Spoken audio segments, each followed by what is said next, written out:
Wednesday Warcologist Romero, Dan Schneider. You know, I've known Dan for well over 20 years. We kind of lost track of each other. We reconnected back in 2019, and seeing that Dan is a boatload of information, I had to twist his arm and say, dude, you got to start doing a podcast with me because people need this information. So, you know, Dan wanted to just be incognito, just kind of, you know, be a scholar and just hide out in his little basement and study all day, you know, just. But be happy. Yeah, be happy. I said, no. It's time for you to go, full contact Catholicism here. So if anybody's wondering, man, how did this guy get Dan Schneider? Well, God, thanks be to God, we reconnected, and I convinced him that people need to hear what he has to say. Dan thinks what he says is everybody knows it. Nobody knows this stuff. And Dan and Kyle Clements are probably the most literate, well-informed lay Catholics on planet Earth when it comes to Catholic spiritual warfare from an authentic Catholic perspective. So what a blessing that either Dan or Kyle or both are on Wednesdays. Dan, let me share these two. This is chilling. Imagine a bunch of old ladies in front of an abortion clinic. This is why it's important for guys to be out there. Yeah, this is why it's important for men to be out there. Look at what she writes here. This is just chilling. She says, Satan worshippers have covered sidewalks with black magic, ritual circles, and candles, performing their dark incantations near midnight most evenings. Half-burnt candles and other garbage of active witchcraft lay scattered on the public spaces around the court. Meanwhile, one man who had the attire and appearance of a horror movie warlock targeted senior ladies quietly praying for the lives of the unborn. The warlock would crowd one woman at a time, making the sign of Satan over the woman's head.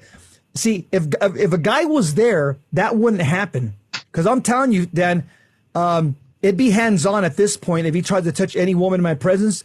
Are you going to go to jail? Maybe. No thug warlock is going to put his hands on a Catholic woman in my presence. I don't know the laws on Capitol Hill in D.C., but that's not happening. I'm going to react because I know in most of the states, there's what you call self-defense laws. So at the very least, I'd say, get your hands off, and I would push him hard in his chest and push him about 10 feet back. Look at what he did after this, and I want you to comment. As he made the sign, guttural growls and a language our staff could not understand issued from his throat as he spat his demonic curses over the woman. One by one, he tried to corner them and curse them. So the writer says, with all the years on Capitol Hill and all the protests she's witnessed, Peggy's generally unflappable. But when the warlock began stalking senior women to issue his demonic curses, she says an almost palpable feeling of darkness rose in the air. Dan, I have never seen this. I've been in abortion clinics for years, but I've never seen this type of confrontation.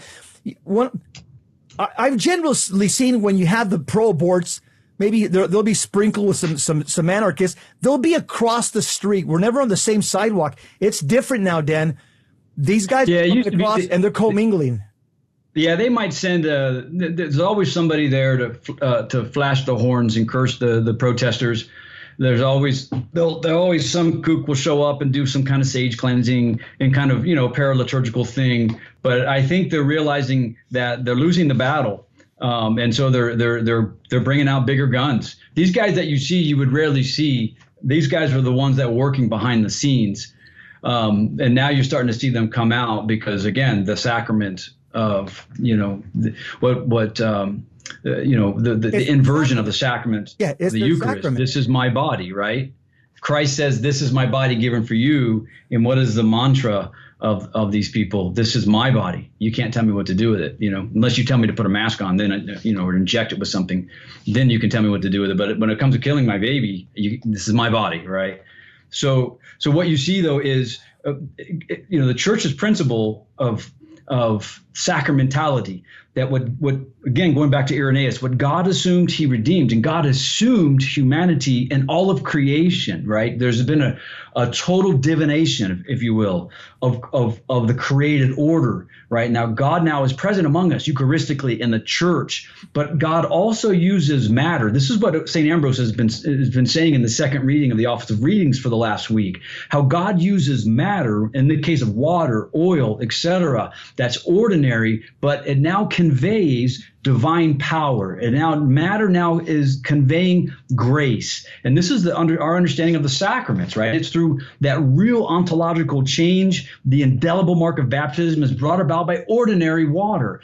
Ambrose says, when you look at the priest, don't judge him by human standards, but look at the office, he says. It's through the office that he has now the authority and the power to convert the same stuff that we bathed in this morning, or drank water in the morning, or took a shower or a bath. That same earthly substance now conveys divine power. It becomes holy water. And so the same thing, the principle is the inanimate agency, the objects become the inanimate agency of divine or cosmic power. Okay, so these things can convey power. This is all a diabolical inversion of true religion, of what we practice, what God established in the Roman Catholic Church.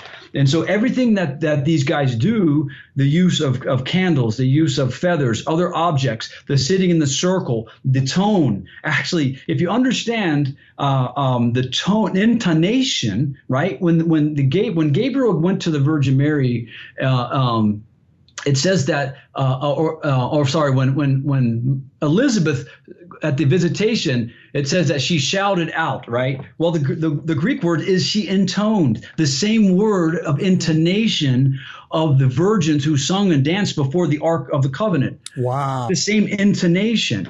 And so the sacred chant, not just chanting or not just songs about God, but sacred chant before the throne of God at a certain pitch, a certain sound, all this has meaning, certain directions, the posture, all this stuff. We know this instinctively, especially if you go to the traditional Latin Mass, you see this. So the diabolic is an inversion of that. The circles, the directions that they move when they do the rituals, whether it's pipe smoking or drinking and imbibing of cursed objects or whatever, the sound, the pitch, everything is exact and precise. And here we are as Roman Catholics, all sloppy up there, right? Susan from Parish Council's up there moving around like she's setting the table for Thanksgiving dinner. This is sacred space, and this is the way the angels see it, and this is the way. And so they're just doing a diabolic inversion of the Roman Catholic ritual based on the principle that God conveys power through material objects because of the incarnation. So now they're doing it in an inverted way. So the setting up the circles, the using of cursed symbols, all of these other objects, they all have meaning to try to open up a portal, which is a pathway, an open door to hell, to unleash more demons into the space.